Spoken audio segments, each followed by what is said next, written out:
Assalamualaikum warahmatullahi wabarakatuh. Kami dari kelompok 9. Eh, di sini kami akan mempresentasikan hasil diskusi kami yang berjudul Tafsir Ayat tentang Ilah. Quran Surat Al-Baqarah ayat 226 sampai 227. Sebelumnya, perkenalkan anggota kelompok 9. Yang pertama adalah saya sendiri Vela Nur Hasana NIM 1119102. Yang kedua ada Muhammad Isudin NIM 1119103. Yang ketiga ada Rahmania Utami Al Muhajir NIM 1119104. Pengertian tentang ilah. Secara etimologi, ilah berasal dari masdar ala ya'li ilan yang artinya sumpah. Sedangkan secara istilah, ilah adalah bersumpah untuk tidak mencampuri istrinya lagi dalam waktu 4 bulan atau dengan tidak menyebutkan jangka waktunya.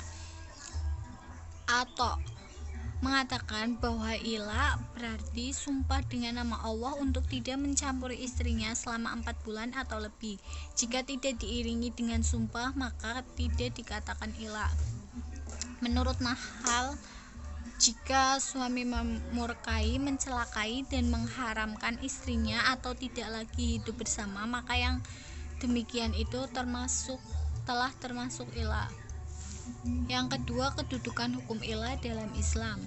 Ilah hukumnya haram menurut jumhur ulama karena terdapat unsur menyakiti dan karena bersumpah meninggalkan perkara yang wajib. Dan menurut Hanafiyah hukumnya makruh yang mendekati kebenaran. Secara hukum wadi, ilah sah dan terdapat konsekuensi hukumnya. Ilah terjadi dengan bahasa apa saja yang dipahami, baik bahasa Arab ataupun bahasa Ajam non-Arab. Baik, untuk submateri yang ketiga yang akan dibahas yaitu mengenai akibat hukum yang ditimbulkan oleh ilah.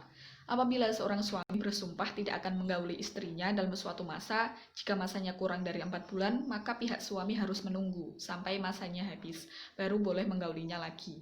Jika suami menggauli istrinya sebelum masanya habis, maka dia wajib membayar kafaroh atau denda. Akan tetapi, apabila seorang suami bersumpah tidak menggauli istrinya lebih dari 4 bulan, maka hendaklah ditunggu sampai jangka waktu 4 bulan. Kalau dia kembali kepada istrinya sebelum jangka waktu 4 bulan, maka dia wajib membayar kafaroh atau denda. Tetapi, jika dalam waktu 4 bulan dia tidak kembali kepada istrinya, maka hakim berhak menyuruhnya memilih di antara dua perkara.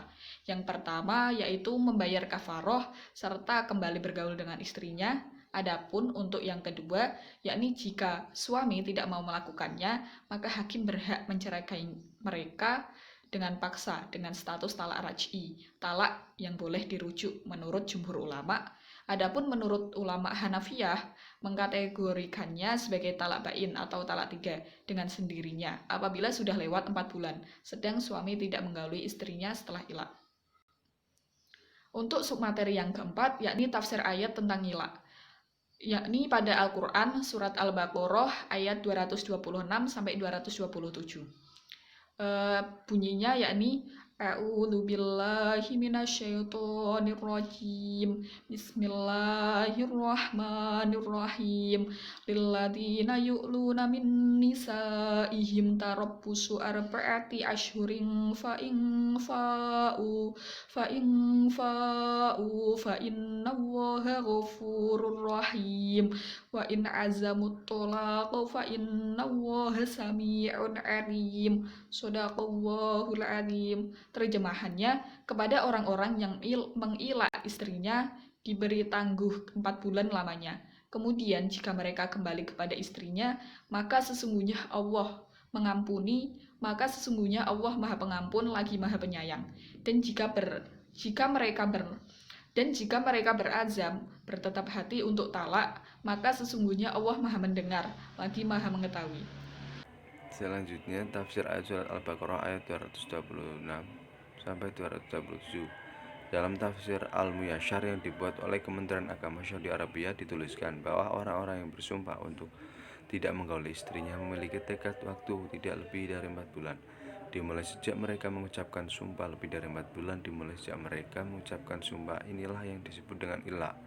Jika mereka kembali menggauli istri-istri mereka dalam kurun waktu 4 bulan, atau kurang dari itu, maka sesungguhnya Allah Maha Pengampun yang akan mengampuni apa yang telah mereka lakukan, dan Maha Penyayang pada mereka karena telah mensyariatkan kafarat sebagai jalan keluar dari sumpah ini. Apabila mereka menghendaki perceraian dengan tidak menggauli istri-istri mereka dan tidak mau kembali menggauli mereka, maka sesungguhnya Allah Maha mendengar ucapan mereka, termasuk ucapan perceraian. Lagi Maha mengetahui keadaan dan niat mereka dan akan memberi mereka balasan yang setimpal. Lebih dalam tafsir Al-Wajiz karya Syekh Profesor Dr. Wahba Az-Zuhaili dijelaskan bahwa Allah menjelaskan bahwasanya mereka yang telah berjanji untuk tidak berjima istri-istri mereka selamanya agar mereka memberikan waktu 4 bulan, maka jika mereka tidak menjima selama 4 bulan maka jatuh pada talak padanya. Allah mengajarkan jika suami minta dengan tegas untuk bersumpah dan mengajar istrinya serta menolak untuk berjima, maka pada kondisi ini mungkin ditalak atau hakim mentalaknya. Sekian dan terima kasih. Wassalamualaikum warahmatullahi wabarakatuh.